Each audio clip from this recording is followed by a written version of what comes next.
មេរៀនអាចថាមានពេលខ្លះអ្នកគិតមិនបានគ្រប់ជ្រុងជ្រោយហើយក៏និយាយជ្រុលជ្រោះឬសម្រេចចិត្តខុសដែលនាំឲ្យខូចខាតប្រយោជន៍ឬបាត់បង់ទ្រព្យធនជាដើម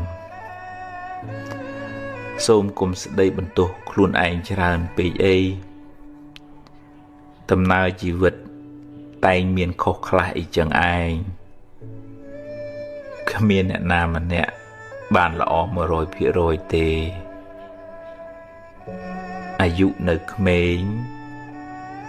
ចិត្តគំនិតក៏នៅក្មេងខ្ចី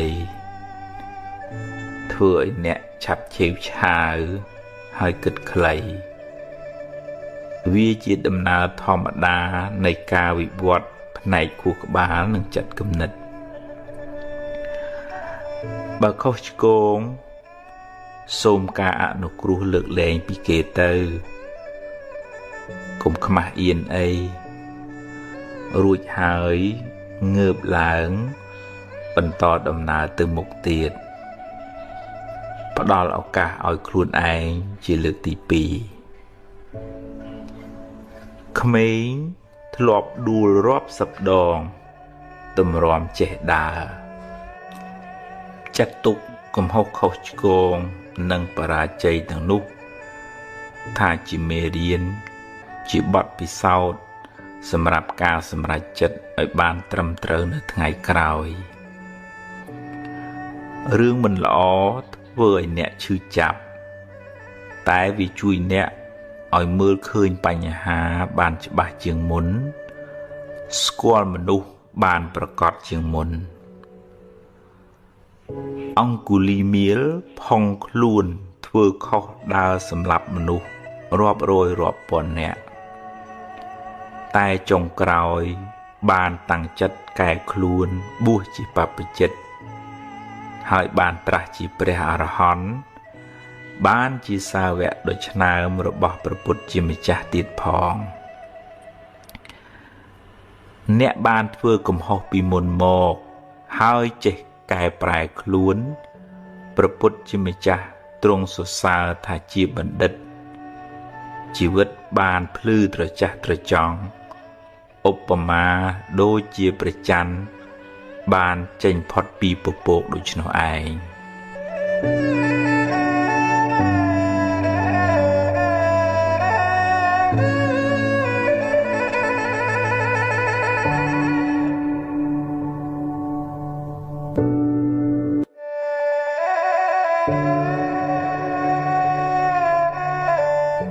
រួចពីកម្មពីវេរាពីអតីតមកអ្នកគ្មានវិធីរត់គេចពីវាបានទេព្រោះអ្នកមិនអាចបកក្រោយហើយកែទង្វើដែលអ្នកបានធ្វើក្នុងអតីតកាលបានឡើយតែពីវេរាទៅថ្ងៃមុខអ្នកអាចជៀសបានដោយកម្លាំងនៃការរក្សាសិលបានដល់ការប្រព្រឹត្តល្អដោយកាយវាចាចិត្តការមិនបៀតបៀនមិនធ្វើឲ្យអ្នកដទៃក្តៅក្រហាយមានដូចជាការមិនប៉ះពាល់ជីវិតអ្នកដទៃការមិនកាប់កេងលួចទ្រព្យអ្នកដទៃការមិនធ្វើឲ្យកូនប្រពន្ធអ្នកដទៃក្តៅក្រហាយការមិនកុហកបោកប្រាស់ជាដើមពេលអ្នកមិនបានធ្វើឲ្យអ្នកដទៃក្តៅក្រហាយគេក៏មិនមានចិត្តចងពៀ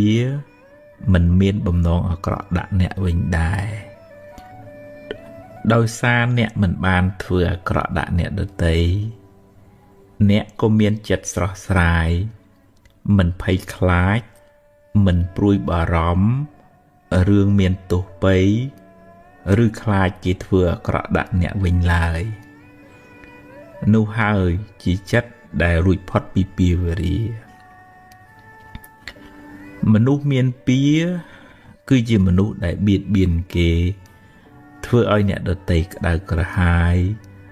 មនុស្សមានចិត្តចងគំនុំគុំគួនខ្លួនក៏លំបាក ព្រោះភ្លើងកំហឹងឆេះក្នុងចិត្តរាល់ថ្ងៃហើយគេក៏ក្តៅក្រហាយព្រោះទង្វើអាក្រក់របស់យើងម្យ៉ាងទៀតពាវេរានោះនឹងជាប់តាមគ្នាវែងឆ្ងាយក្នុងសង្សារវដ្តបើអ្នកដាំពូជភ្លើងអ្នកនឹងបានផលក្តៅក្រហល់ក្រហាយត្រឡប់មកវិញបើអ្នកធ្វើឲ្យគេក្តៅក្រហាយអ្នកនឹងបានភាពក្តៅក្រហាយនោះមកវិញគ្រាន់តែយូរឬឆាប់ប៉ុណ្ណោះបើអ្នកបានសាងល្អរក្សាសិលពេលបច្ចុប្បន្នឈ្មោះថាអ្នកមិនបានសាងពាវេរាទៅថ្ងៃមុខតែបើអ្នកមានកម្មពាវេរាពីអតីតជាតិមកអ្នកត្រូវទទួលផលកម្មនោះវិញអ្នកមិនអាចរត់គេចពីកម្មចាស់បានទេសូម្បីតែព្រះពុទ្ធជាម្ចាស់ក៏ត្រូវទទួលផលកម្មចាស់ដែរតែដោយអំណាចនៃអំពើល្អដោយអំណាចនៃសិលដែលអ្នកបានរក្សាពេលបច្ចុប្បន្នកម្លាំងបុណ្យនោះអាចជួយសម្រាលទុក្ខបានខ្លះដែរតាមកម្លាំងរបស់វាឧបមាដូចជាអ្នកស្លសម្លជ្រុលជាប្រៃទៅហើយអ្នកអាចដាក់ទឹកថែមដើម្បីឲ្យវាសាបបានខ្លះយ៉ាងណាមិញបើអ្នកបានជ្រុលជាធ្វើបាបកម្មខ្លះទៅហើយអ្នកមិនអាចកែប្រែវាបានទេតែអ្នកអាចធ្វើអំពើល្អថ្មីដែលជួយអ្នកឲ្យបានផលល្អផលថ្មីជាបន្តបន្ទាប់ចន្លោះពេលដែលបាបឲ្យផលនោះឯងយើងគ្រប់គ្នាគួរយល់ដឹងថាគ្មានវិធីសាស្ត្រណាគ្មានបុគ្គលណាឬព្រះណាអាចបញ្ជាអ្នកឲ្យរួចពីផលនៃកម្មចាស់ដែលអ្នកបានធ្វើឡើយព្រោះបើអាចធ្វើបានមែនវាជារឿងអយុត្តិធម៌ណាស់ធ្វើអាក្រក់ហើយ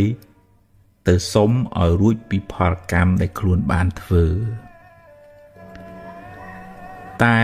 បើអ្នកប្រឹងប្រែងអប់រំចិត្តលះបង់នៅកិលេសអស់បានក្លាយជាព្រះអរហន្តហើយបរិនិព្វាន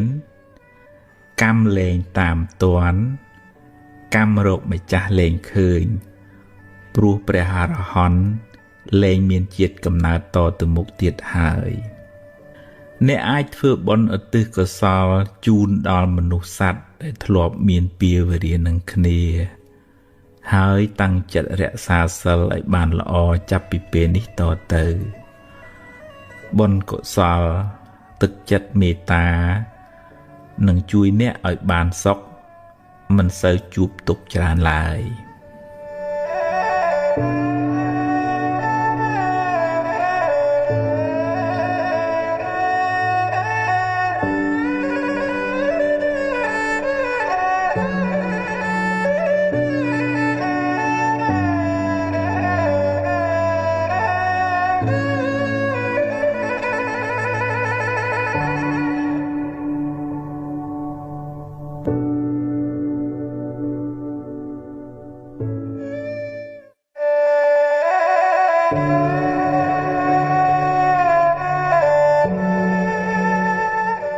រៀនសម្រេចចិត្តមុននឹងសម្រេចចិត្តគិតឲ្យបានច្បាស់លាស់សិនសួរយោបល់គេឯងឲ្យបានគ្រប់ជ្រុងជ្រោយហើយចុងក្រោយអ្នកត្រូវសម្រេចចិត្តដោយខ្លួនឯងហើយបើសម្រេចយ៉ាងណាហើយធ្វើតាមនឹងទៅកុំសាវ៉ាដូរចុះដូរឡើងពេកអីព្រោះវាធ្វើឲ្យរំខានចិត្តខ្លាំងមិនសូវបានសុខទេហើយបើឧបមាថាការសម្រេចចិត្តនោះខុសនាំឲ្យខូចខាតបាត់បង់ សូមកុំទម្លាប់បន្ទោសគេបន្ទោសឯងឬមួម៉ៅក្តៅក្រហាយស្ដីបន្ទោសខ្លួនឯងយូរពេកអីចាត់ទុកថាវាជាផលនៃបាបចាស់ទៅចុះកុំស្ដាយពេកអីព្រោះស្ដាយទៅបានត្រឹមតែខូចចិត្តយកវាជាមេរៀនគិតសារជាថ្មីឡើងវិញធ្វើឲ្យបានប្រសើរជាងមុន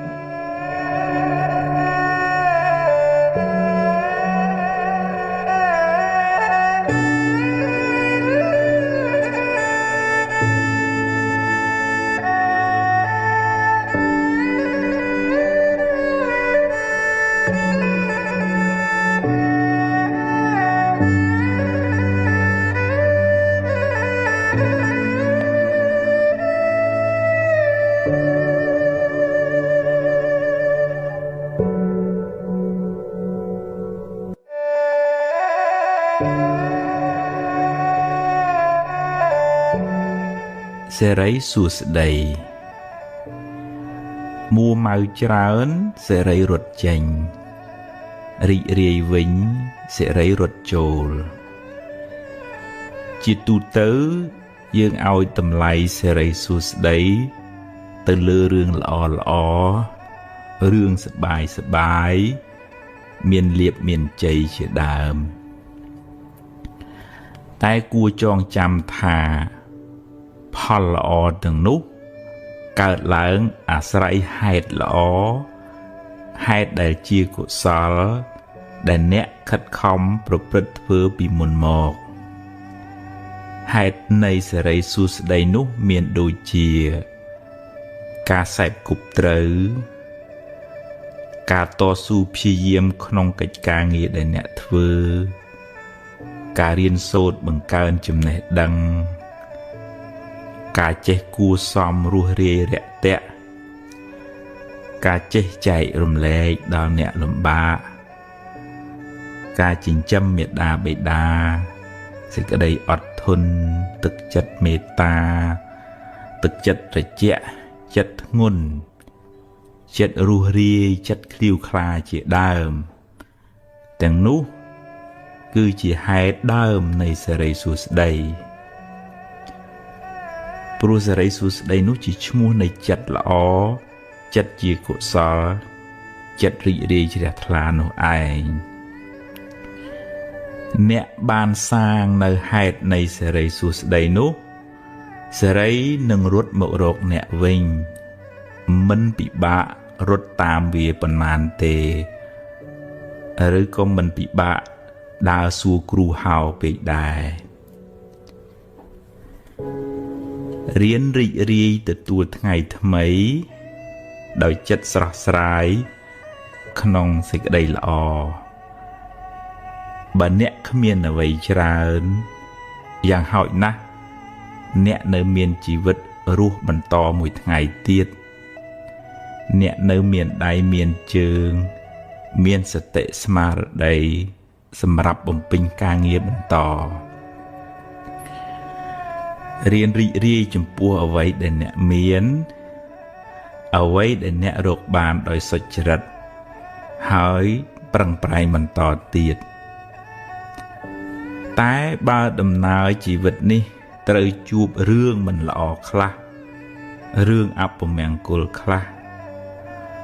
ក៏កុំមួម៉ៅពេកអីព្រោះបើមួម៉ៅទៅរឿងនៅតែជារឿងហើយចិត្តកាន់តែស្មុគស្មាញថែមជីវិតតែងជួបបញ្ហាខ្លះអីចឹងឯងទ្រាំទៅបើជួបហើយប្រឹងដោះទៅ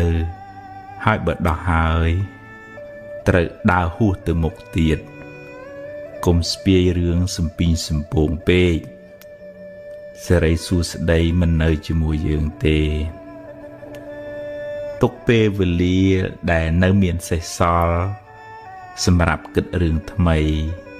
ធ្វើការងារថ្មីសាងបុណ្យថ្មីដើម្បីបានសេរីសួស្តីថ្មី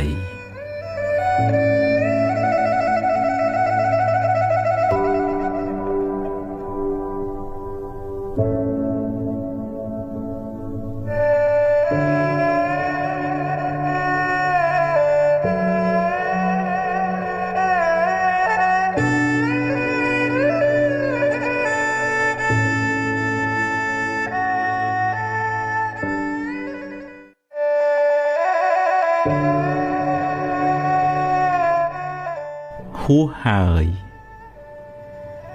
អតីតកាលល្អក្តីមិនល្អក្តីបានកន្លងហួសទៅហើយទោះបីអ្នកស្ដាយប៉ុណ្ណាក៏ទាញមកវិញមិនបានដែរអនុញ្ញាតឲ្យវាប្រែប្រួលតាមដំណើរនៃធម្មជាតិរបស់វារឿងល្អជាផលនៃកម្មល្អដែលអ្នកបានសាងរឿងមិនល្អជាផលនៃអកុសលកម្មដែលអ្នកបានប្រព្រឹត្តពីមុនមកជីវិតរបស់មនុស្សម្នាក់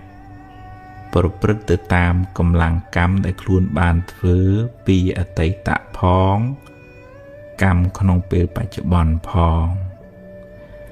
អ្នកមិនអាចរត់គេចពីផលនៃកម្មបានឡើយរឿងខ្លះកើតឡើងហួសពីការស្មានរបស់អ្នកហើយអ្នកគ្មានសមត្ថភាពទៅបង្គាប់បញ្ជារឿងខាងក្រៅបានទាំងស្រុងទេកម្លាំងអ្វីស្មើដោយកម្លាំងកម្មមិនមានឡើយណដ្ឋិកម្មੰសមੰពលំបើមានហេតុគ្រប់គ្រាន់រឿងនឹងកើតឡើងអ្វីមិនមែនជារឿងចៃដន្យទេបើអ្នកបានជួបរឿងមិនល្អហើយអ្នកកើតចិត្តមួម៉ៅក្តៅក្រហាយអ្នកបានបង្កើនទុក្ខនោះឲ្យមានទម្ងន់ទ្វេដងរឿងក៏អាក្រក់ចិត្តក៏មួម៉ៅ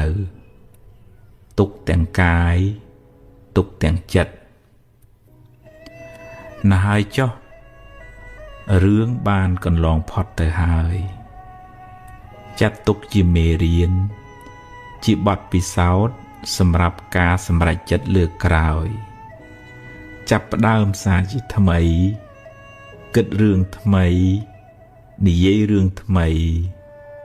ធ្វើកិច្ចការងារថ្មីលទ្ធផលក៏បានថ្មីដែរ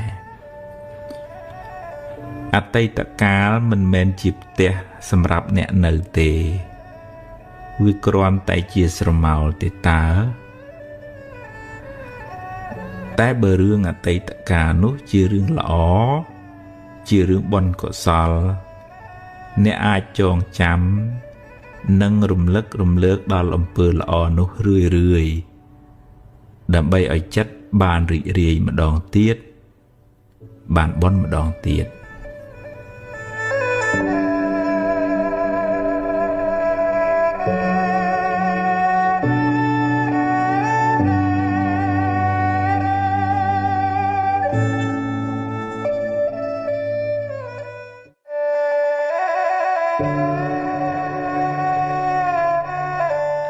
អតីតកាលពីរប្រភេទអតីតកាលខ្លះល្អអតីតកាលខ្លះមិនល្អទេជារឿងធម្មតាសម្រាប់ជីវិតមនុស្សម្នាក់ហើយអតីតកាលទាំងពីរនោះបានរលត់បាត់ទៅហើយអ្នកមិនអាចបកក្រោយទៅកែប្រែវាបានទេតែបើអ្នកគិតត្រូវអ្នកអាចកែច្នៃវាបានជាប្រយោជន៍សម្រាប់សាងអនាគតល្អទៅខាងមុខបើអតីតកាលនោះជារឿងល្អជារឿងបុណ្យកុសលអ្នកអាចរំលឹករំលើកវាឡើងវិញដើម្បីឲ្យចិត្តបានជ្រះថ្លាម្ដងទៀតបានសប្បាយចិត្តម្ដងទៀតអ្នកក៏ឈ្មោះថាបានធ្វើបុណ្យម្ដងទៀតដែរដែលនៅក្នុងធម៌លោកហៅថាអបរចេតនាឧស្សាហ៍រំលឹកដល់ទានដែលអ្នកបានឲ្យដល់អំពើល្អដែលអ្នកបានសាងរំលឹកឲ្យបានរឿយចិត្តអ្នក បានចម្រើនដោយបុណ្យចម្រើនដោយភាពត្រជាក់ត្រជុំឧបមាដូចជាការចាក់ទឹកដាក់ជីដល់ដំណាំដែលអ្នកបានដាំដំណាំនោះនឹងផ្ដល់ផលកាន់តែច្រើនឡើងតែបើអតីតកាលនោះជារឿងមិនល្អជារឿងអកុសលចាត់ទុកថាវាជាផលបាបចាស់ទៅចោះយកវាជាមេរៀនជាមូលដ្ឋាននៃការប្រុងប្រយ័ត្នលើក្រោយហើយអនុញ្ញាតឲ្យវាកន្លងហួសទៅកុំស្ដាយអីព្រោះបើស្ដាយទៅក៏មិនអាចកែប្រែអ្វីបានដដែលហើយបើអ្នករំលឹករំលើកវាញឹកញាប់ពេកវាមានតែនាំឲ្យចិត្តអ្នកក្តៅក្រហាយប៉ុណ្ណោះ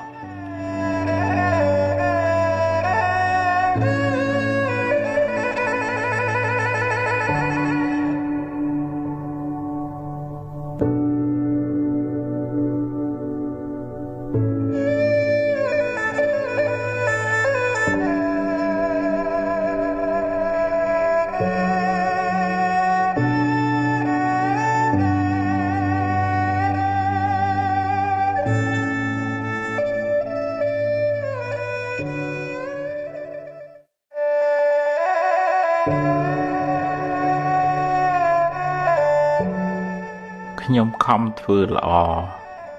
ហេតុអ្វីខ្ញុំនៅតែមានទុក្ខច្រើនអ្នកខ្លះមានសមានចិត្តល្អមានចិត្តសប្បុរសអាណិតអាសូរជួយអ្នកដទៃច្រើនតែបែរជាមិនសូវបានសមប្រកបជួបរឿងទុក្ខសោកមិនចេះចប់មិនចេះហើយពេលខ្លះជួយគេហើយបែរជាគេរមិលគុណ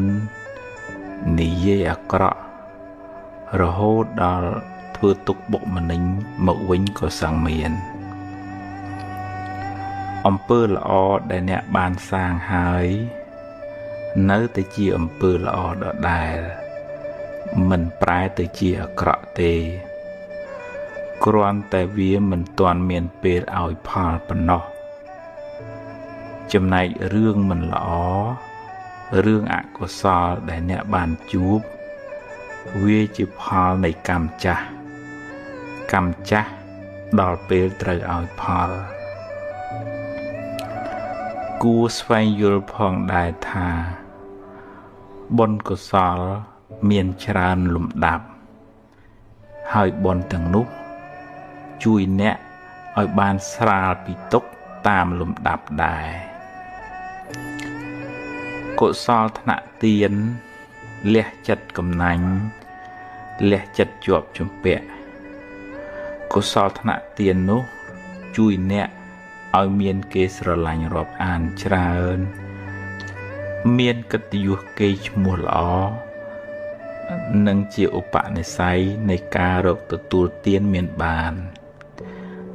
តែកុសលថ្នាក់ទាននោះមិនអាចជួយអ្នកឲ្យរួចផុតពីសេចក្តីទុក្ខផ្លូវចិត្តបានទេកុសលមួយទៀតដែលជួយអ្នកឲ្យរួចពីពាវេរាទៅថ្ងៃមុខគឺការរក្សាសិលបានដល់ការមិនបៀតបៀនមិនធ្វើឲ្យអ្នកដទៃក្តៅក្រហាយអ្នកជាមនុស្សមិនមានពៀទៅណាមកណាមិនសូវព្រួយបារម្ភក្នុងចិត្តព្រោះមិនបានធ្វើខុសហើយមិនសូវមានអ្នកមកបៀតបៀនអ្នកទេជៀសវាងតែអ្នកមានបាបកម្មពីអតីតជាតិមកកុសលថ្នាក់សិលជួយអ្នកឲ្យរួចផុតពីពាវេរាទៅថ្ងៃមុខតែវានៅតែមិនអាចជួយអ្នកឲ្យរួចផុតពីសេចក្តីទុក្ខផ្លូវចិត្តបានទាំងស្រុងឡើយកុសលថ្នាក់ខ្ពស់ដែលអាចជួយអ្នកបានច្រើន ក្នុងការសម្រាលសេចក្តីទុក្ខពីផ្លូវចិត្តគឺកុសលធនៈភាវនាដែលមានន័យថាការចម្រើនសមាធិការចម្រើនបញ្ញាដែលជួយអ្នកឲ្យមានចិត្តនឹងថឹងមិនសូវញាប់ញ័រនឹងរឿងរ៉ាវទាំងឡាយសមាធិសំដៅលើការវឹកហាត់ចិត្តឲ្យស្ថិតនៅក្នុងអារម្មណ៍តែមួយដែលនាំឲ្យចិត្តបានស្ងប់រងាប់បានត្រជាក់មិនសូវរវើរវាយមិនសូវច្របូកច្របល់ជួយអ្នកឲ្យបានសេចក្តីសុខតាមផ្លូវចិត្តច្រើនចំណែកឯការចម្រើនបញ្ញាសំដៅលើការស្វែងយល់អំពីដំណើរកើតរលត់នៃសង្ខាររៀនលះបង់ការប្រកាន់ចំពោះ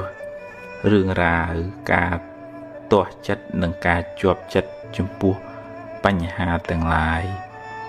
ពេលអ្នកបានលះបង់នៅសេចក្តីប្រកាន់នោះពីក្នុងចិត្តរឿងរ៉ាវទាំងឡាយកើតឡើងក៏កំណត់ដឹងថាជាដំណើរនៃធម្មជាតិពេលមានហេតុក៏កើតឡើងពេលអស់ហេតុក៏រលត់ទៅឧបមាដូចជាភ្លើងចង្កៀងពេលនៅប្រេងក៏នៅសល់ភ្លើងពេលអស់ប្រេងអស់បញ្ឆេះភ្លើងក៏រលត់ទៅអ្នកកំណត់ដឹងនៅដំណើរនៃសង្ខារយ៉ាងនេះកាត់បន្ថយនៅសេចក្តីប្រកាន់សេចក្តីទុក្ខក៏ធូរស្បើយពីចិត្តអ្នក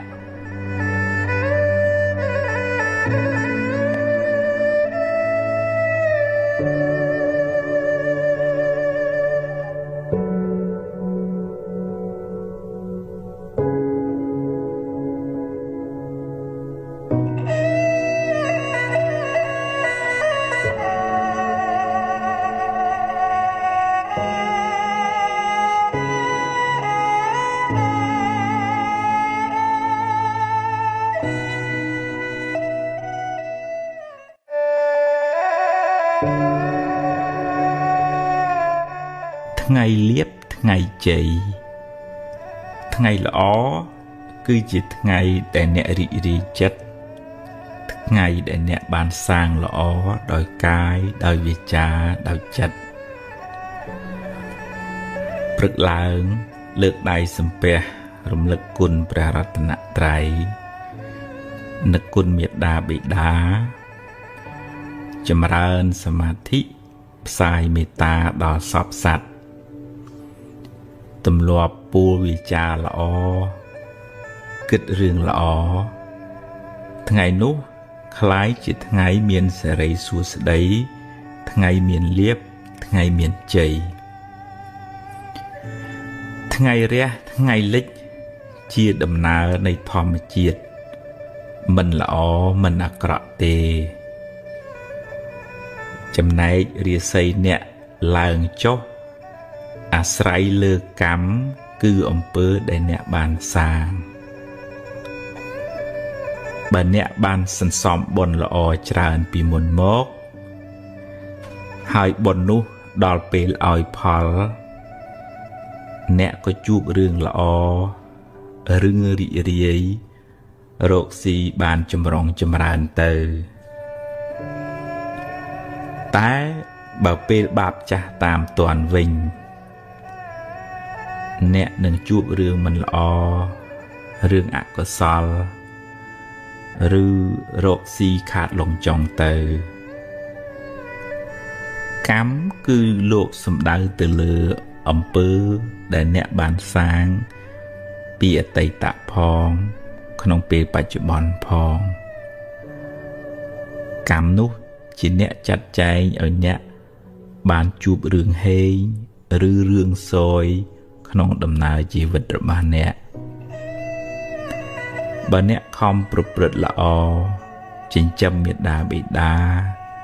មានចំណេះចេះដឹងច្រើន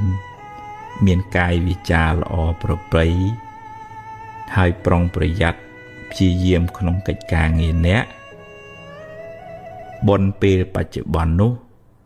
នឹងជួយបើកឱកាសដល់បុណ្យចាស់ចាស់ មកឲ្យផលឲ្យអ្នកបានចម្រុងចម្រើនតែបើអ្នកប្រព្រឹត្តអំពើមិនល្អពេលបច្ចុប្បន្ន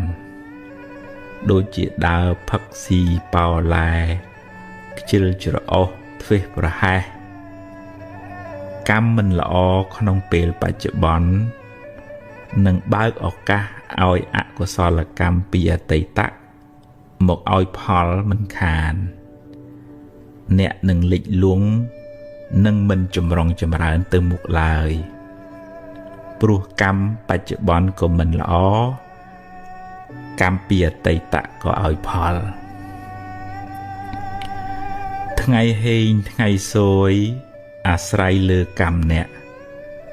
អាស្រ័យលើចិត្តអ្នកមិនឋិតនៅលើមាត់គេថាទេបើអ្នកចង់បានថ្ងៃល្អចង់បានថ្ងៃជ័យត្រូវខំសាងល្អល្អដោយកាយល្អដោយវាចាល្អដោយចិត្តហើយបើមានថ្ងៃខ្លះអ្នកជួបរឿងសោយជាថ្ងៃដែលបាបចាស់ឲ្យផលសុំគុំកើតទុក្ខទូមនោះទូមនិញច្រើនពេកអីចិត្តទុកថាជាផលនៃបាបចាស់ហើយខិតខំធ្វើអំពើល្អថ្មីដូចជារំលឹកគុណព្រះរតនត្រ័យថ្វាយគ្រឿងសក្ការៈចំពោះព្រះពុទ្ធជាម្ចាស់ជូនទេយ្យទានចំពោះលោកឪពុកអ្នកម្ដាយដាក់បាតព្រះសង្ឃឬក៏ធ្វើអំពើល្អផ្សេងជាការសាងបុណ្យថ្មីជាឈ្មោះនៃសេចក្តីសុខផ្លូវចិត្តបុណ្យនោះនឹងជួយឲ្យអ្នកបានស្រស់បានសុខហើយអនាគតក៏បានភ្លឺថ្លាដែរជោគជតារាសីរបស់យើងម្នាក់កើតឡើងអាស្រ័យខ្លួនយើងខ្លួនឯងជាអ្នកបង្កើតសូមគុំស្វែងរកសេរីសួស្តីពីខាងក្រៅឡើយបើចង់ឲ្យទេវតាអមនុស្សជួយអ្នកក៏អ្នកត្រូវតែមានបុណ្យឲ្យទេវតានោះជួយដែរបើអ្នកគ្មានបុណ្យសន្សំមកទេគ្មានព្រះអិនព្រះព្រហ្មណាអាចជួយអ្នកបានឡើយ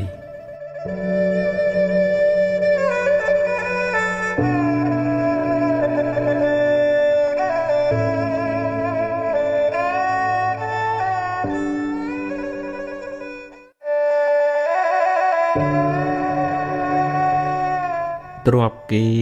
ទ្រព្យយើងក្នុងដំណើរនៃវដ្តសង្សារនេះ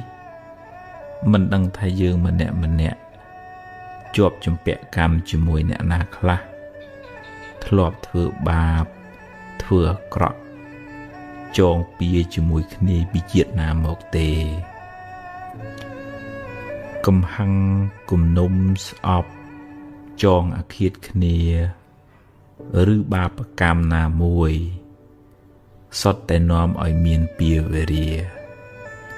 កំណើតវិលវល់អន្ទូលទៅមកដល់ពេលណាមួយ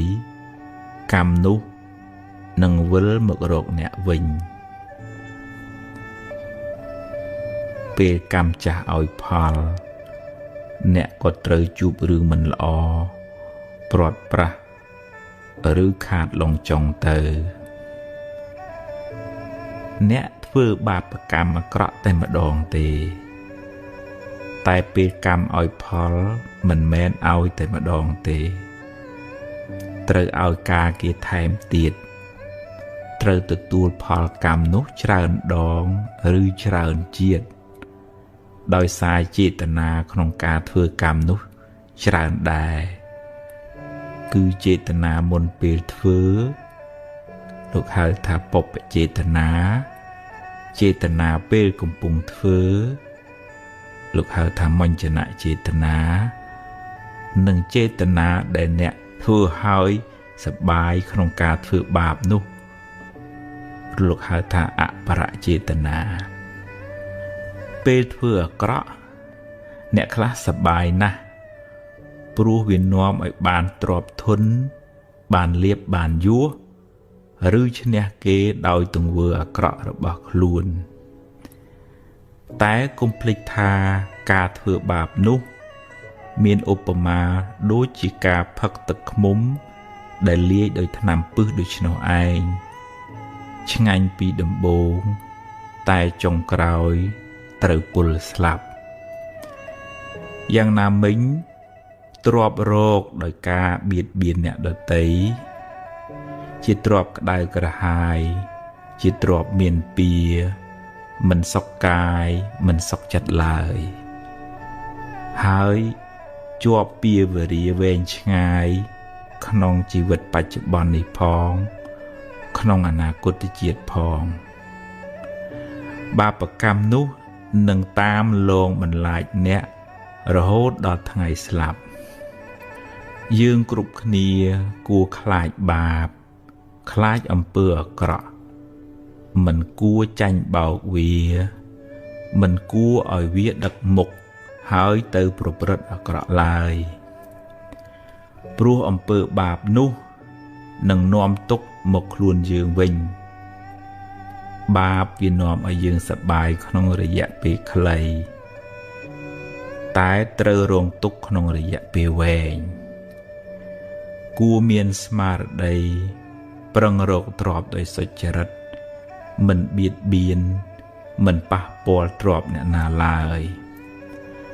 បានតិចបានច្រើនជាទ្រព្យត្រជាក់ជាទ្រព្យពរជ័យអ្នករស់នៅដោយសេចក្តីសុខ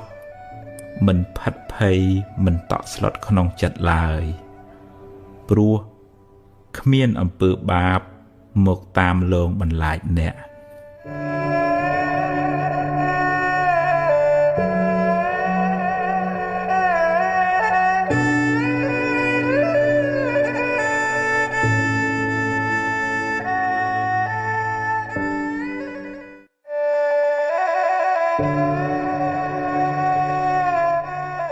នៅសល់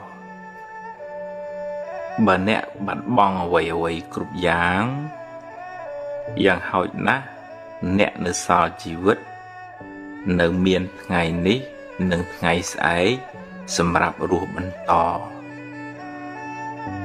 ថ្ងៃបានលិចបាត់ទៅហើយអតីតកាលបានកន្លងហួសទៅហើយអនុញ្ញាតឲ្យវាទៅចុះព្រោះបើអ្នកមិនព្រមក៏វាបានរលត់បាត់ទៅហើយរៀនទទួលស្គាល់ការពិតកំណត់ដឹងថាសង្ខារទាំងឡាយតែងប្រែប្រួលមិនទៀងទាត់ទេអារម្មណ៍ជាអតីតគ្រាន់តែជាស្រមោលវាបានរលត់បាត់ទៅហើយអ្វីដែលអ្នកមានក្នុងដៃគឺពេលវេលានៅបច្ចុប្បន្ននេះការសម្រេចចិត្តពេលនេះអាចជួយកំណត់ជោគវាសនាអ្នកនៅថ្ងៃបន្ទាប់បានយកអ្វីដែលអ្នកមានសេសសល់ធ្វើជាមូលដ្ឋានសម្រាប់ដំណើរទៅមុខនាងបដាចាជួបទុក្ខច្រើនឥតគណនាម្ដាយឪពុកបងប្អូនស្វាមីនិងកូនទាំងពីរជាទីស្រឡាញ់បានស្លាប់ទាំងអស់តែនាងនៅអាចងើបឈរហើយបន្តដំណើរទៅមុខទៀតរហូតបានត្រាស់ជាព្រះអរហន្តីជាសាវិកាដ៏ឆ្នើមរបស់ព្រះពុទ្ធជាម្ចាស់អ្នកប្រហែលជាមិនកំសត់ដូចនាងបដាចាទេអ្នកពិតជាអាចងើបមុខឡើងហើយសាងអនាគតថ្មីក្នុងផ្លូវត្រូវផ្លូវបុណ្យកុសលជីវិតអ្នកនឹងបានភ្លឺថ្លាបើអ្នកសម្រេចចិត្តចាប់ផ្ដើមធ្វើល្អពីថ្ងៃនេះតទៅ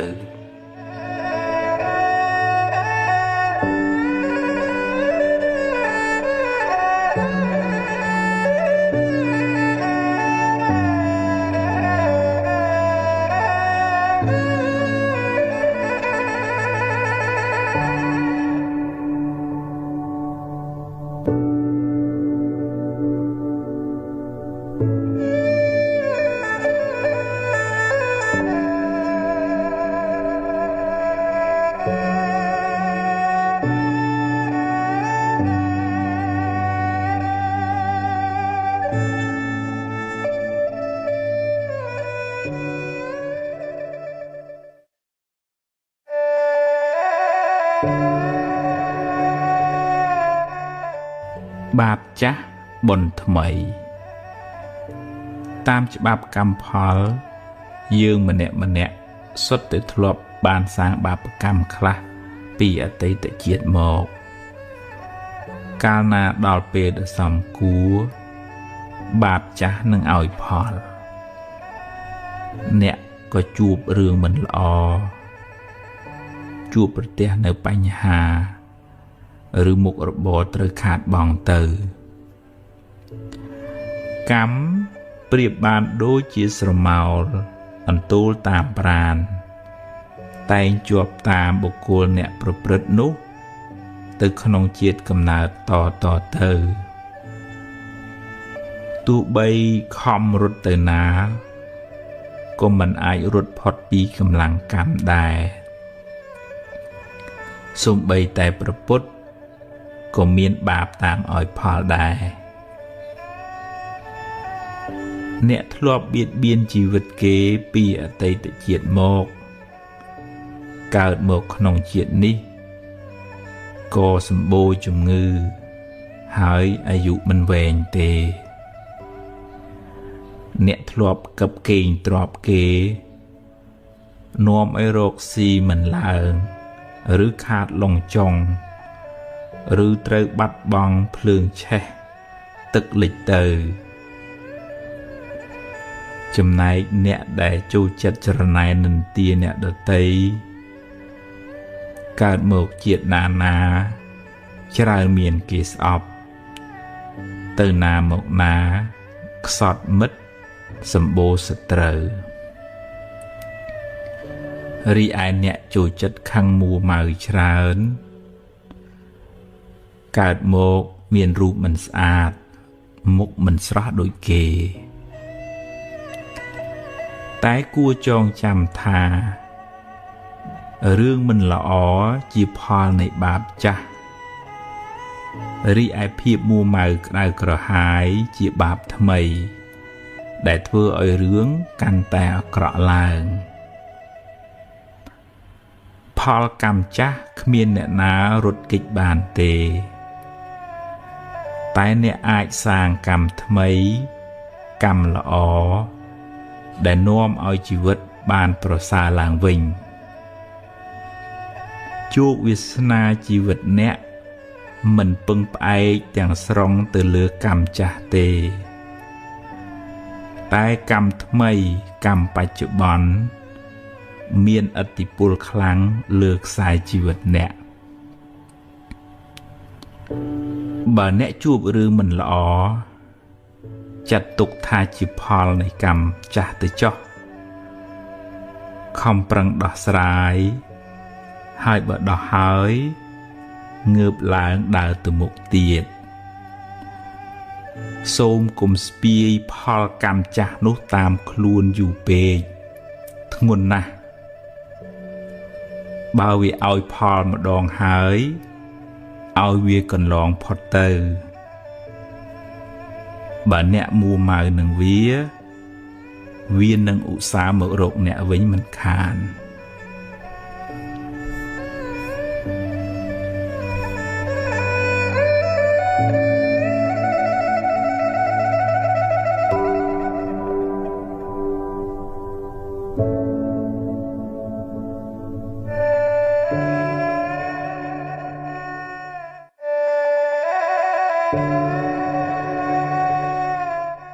បារមីខ្លាំងពូកែ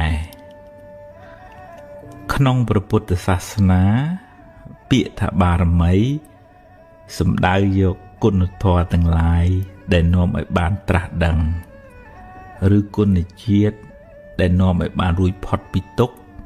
រួចផុតពីសង្សារវដ្តព្រះពុទ្ធអង្គនៃយើងបានបំពេញនៅបារមីអស់ច្រើនលានកោដ្ឋជាតិទម្រាំបានត្រាស់ដឹងជាព្រះពុទ្ធបារមីដែលព្រះអង្គត្រូវបំពេញមាន10ដែលលោកហៅថាទុសបារមីឬម្យ៉ាងទៀតលោកហៅថាពុទ្ធការកធម៌គឺទី1ទានបារមីការចែកទានសង្គ្រោះដល់អ្នកដទៃដោយចិត្តករុណាទី2សីលបារមីការរក្សាកាយវាចាឲ្យបានល្អមិនបៀតបៀនអ្នកដទៃទី3នេក្ខមបារមីការចេញសាងភ្នោះឆ្ងាយពីកាមគុណទី4បញ្ញាបារមីការសន្សំចំណេះដឹងការប្រើបញ្ញាញាណសម្រាប់ត្រេះរិះពិចារណាក្នុងការដោះស្រាយបញ្ហាទី5វិរិយបារមីការតស៊ូព្យាយាមជំនះការលំបាកក្នុងការបំពេញភារកិច្ចរបស់ខ្លួនទី6ខន្តិបារមីសេចក្តីអត់ធន់ចំពោះពាក្យសម្ដីអ្នកដទៃឬការងារលំបាកផ្សេងៗទី7សច្ចបារមីការរក្សាពាក្យសច្ចៈមិនក្បត់ពាក្យសន្យាទី8អធិដ្ឋានបារមីការបដិញ្ញាចិត្តខ្ពស់មិនងាយបោះបង់ការងារចោលទី9មេត្តាបារមីសេចក្តីស្រឡាញ់ទឹកចិត្តមេត្តាទឹកចិត្តត្រជាក់មិនងាយខឹងក្រេវក្រោធនិងទី10ឧបេក្ខាបារមីការមិនរំភើបញាប់ញ័រចំពោះអារម្មណ៍ល្អក្តីមិនល្អក្តីដែលកើតឡើងក្នុងជីវិតពេលព្រះពោធិសត្វបានបំពេញនៅបារមីទាំង10នេះគ្រប់បរិបូរណ៍ហើយព្រះអង្គបានបំពេញសេចក្តីព្យាយាមក្នុងសមាធិនិងវិបស្សនារហូតចុងក្រោយព្រះអង្គបានត្រាស់ដឹងនៅមាគ៌ាទៅកាន់ទីរំលត់ទុក្ខពោលគឺព្រះនិព្វានដែលយើងសន្មត់ថាព្រះពុទ្ធបានត្រាស់បុណ្យកុសលដែលព្រះអង្គបានបំពេញមកបានជួយឲ្យព្រះអង្គបរិបូរណ៍ដោយលក្ខណៈសម្បត្តិទាំងកាយទាំងវាចាទាំងសតិបញ្ញាដល់ព្រមបានជាទីពឹងនិងជាទីគោរពស្រឡាញ់កោតខ្លាចនៃមនុស្សនិងទេវតាទាំងឡាយរីឯពាក្យថាបារមីវត្តនេះពូកែព្រះអង្គវត្តនោះស័ក្តិសិទ្ធិជាដើមដែលជាទូទៅយើងឲ្យតម្លៃទៅលើអភិនិហាបារមីឫទ្ធានុភាពដែលធ្វើឲ្យគេកោតខ្លាចជាដើមបើនិយាយតាមន័យព្រះធម៌ព្រះពុទ្ធជាម្ចាស់បានបរិនិព្វានបាត់ទៅហើយគ្មានវិញ្ញាណឬបារមីអ្វីបន្តិចបន្តួចនៅសេសសល់ឡើយអ្វីដែលព្រះអង្គបន្សល់ទុកគឺឱវាទពាក្យព្រានប្រដៅដែលជាផ្លូវនាំយើងឲ្យបានរួចផុតពីទុក្ខ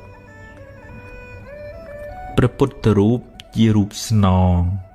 ជារូបតំណាងព្រះពុទ្ធជាម្ចាស់សម្រាប់បានជាទីនឹករលឹកនិងគោរពបូជាតែព្រះអង្គគ្មានចិត្តគ្មានវិញ្ញាណអ្វីមកដឹងរឿងយើងបែបបន់អ្វីឡើយព្រោះព្រះអង្គ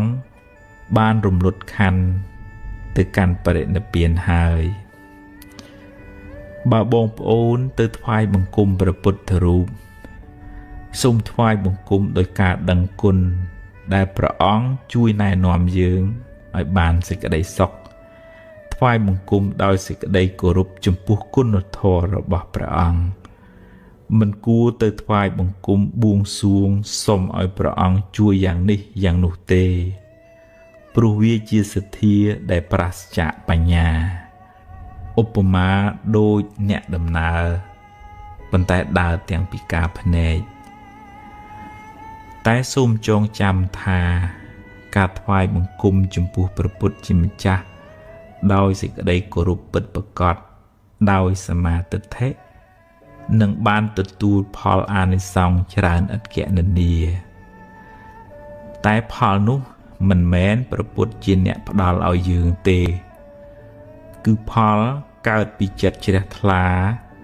ក្នុងចិត្តរបស់យើងផ្ទាល់ដែលបានថ្វាយបង្គំចំពោះព្រះពុទ្ធជាម្ចាស់ដោយសទ្ធាប្រកបដោយបញ្ញារីឯរិទ្ធអានុភាពឬហេតុភេទផ្សេងអាចជាអានុភាពរបស់ពពួកអមនុស្សឬទេវតាឬខ្មោចព្រាយដែលអាស្រ័យនៅទីនោះឬថែរក្សានៅតំបន់នោះជាអ្នកបណ្ដាលឲ្យមានឡើងតែដាច់ខាតមិនមែនជាបារមីឬវិញ្ញាណរបស់ព្រះពុទ្ធឡើយពពួកអមនុស្សនៅទីនោះអាស្រ័យនឹងព្រះពុទ្ធរូបក៏ទទួលនៅសក្ការៈបូជាផ្សេងពីមនុស្សម្នាទាំងឡាយដែលយកទៅបូជានិយាយនេះមិនហាមឃាត់ថាឲ្យបងប្អូនឈប់គោរពបូជាទេវតាទេតែត្រូវធ្វើដោយសមាទិដ្ឋិត្រឹមត្រូវកុំឲ្យคล้ายជាមង្គលភ្ញាក់ផ្អើលដែលផ្ទុយពីឱវាទព្រះពុទ្ធទៅវិញយើងអាចសម្ដែងការរាប់អានការគោរពបូជាដល់ទេវតានិងអមនុស្សទាំងនោះតាមរយៈការផ្សាយមេត្តាចិត្តការជូនបុណ្យកុសលការថ្វាយគ្រឿងសក្ការៈផ្សេងឧបមាដូចជាការរាប់អានអ្នកជិតខាងដូច្នោះឯងសូមឲ្យគេបានសុខបានចម្រើនហើយជួយថែរក្សាគ្នាទៅវិញទៅមកតែមិនគួរផ្ដេកផ្ដួលចិត្តបាត់បង់ជំហរលួងខ្លួនដើរតែបន់ស្រន់បួងសួងសុំសេចក្តីសុខពីគេឡើយហើយភ្លេចធ្វើមូលហេតុនៃសេចក្តីសុខនោះដោយខ្លួនឯងព្រោះអ្វីគ្រប់យ៉ាងសុទ្ធតែមានហេតុផលបើអ្នកគ្មានបុណ្យទេអង្វរករយ៉ាងម៉េចក៏ទេវតាមិនអាចជួយអ្នកបានដែរគេជួយយើងតលតែយើងមានបុណ្យខ្លួនយើងដែរដូចភាសាអង់គ្លេសមួយថា There is no free lunch បើអ្នកជាមនុស្សមានបុណ្យមិនចាំបាច់សុំទេវតាឲ្យជួយក៏បានដែរគឺជាភារកិច្ចរបស់គេត្រូវតែជួយអ្នកដោយពេលដែលព្រះពុទ្ធជាម្ចាស់នៃយើងទ្រង់ចុះចាប់បដិសន្ធិមានទេវតាមកថែរក្សាព្រះគភ៌របស់ព្រះមេត្តាព្រះអង្គជាប្រចាំសូមចងចាំថាទេវតាខ្លះជាសមាទិដ្ឋិទេវតាខ្លះជាមិច្ឆាទិដ្ឋិយល់ខុសហើយអាចនាំអ្នកឲ្យដើរផ្លូវខុសដែរមិនមែនទេវតាសុទ្ធតែល្អទាំងអស់ទេយើងមានទុក្ខដោយយើងទេវតាមានទុក្ខដោយទេវតានាពេលមួយព្រះឥន្ទជាសកទេវរាជពិបាកចិត្តពេករកអ្នកណាជួយមិនបានក៏ចូលមករកព្រះពុទ្ធជាម្ចាស់សូមព្រះអង្គឲ្យជួយសម្រាលទុក្ខព្រះអង្គក៏ពន្យល់ព្រះឥន្ទរហូតបានធូរស្បើយពីសេចក្តីទុក្ខហើយត្រឡប់ទៅឋានត្រៃត្រឹងវិញដោយសារគុណធម៌បញ្ញាញាណរបស់ព្រះអង្គធ្វើឲ្យព្រះឥន្ទក៏មករកព្រះអង្គដែរជាសរុបមកបារមីក្នុងព្រះពុទ្ធសាសនាសំដៅលើកុសលធម៌ទាំង10ដែលនាំឲ្យបានរួចផុតពីទុក្ខបារមីនោះពិតជាពូកែមែនព្រោះបានធ្វើឲ្យយើងคล้ายជាមនុស្សល្អបន្តិចម្ដងរហូតបានត្រាស់ដឹងនៅសច្ចធម៌ជាទីបំផុត បានរួចផុតពីទុក្ខនិងបានជាទីពឹងសម្រាប់មនុស្សនិងទេវតាទាំងឡាយយើងគ្រប់គ្នាគួរសន្សំបារមីទុកក្នុងចិត្តរបស់យើងឲ្យបានច្រើនយើងនឹងក្លាយជាមនុស្សមានបារមីហើយមិនពិបាកទៅរកបារមីខាងក្រៅទេតែអ្នកនៅតែផ្សាយមេត្តាចិត្តសូមឲ្យពពួកអមនុស្សនិងទេវតាទាំងឡាយបានសេចក្តីសុខ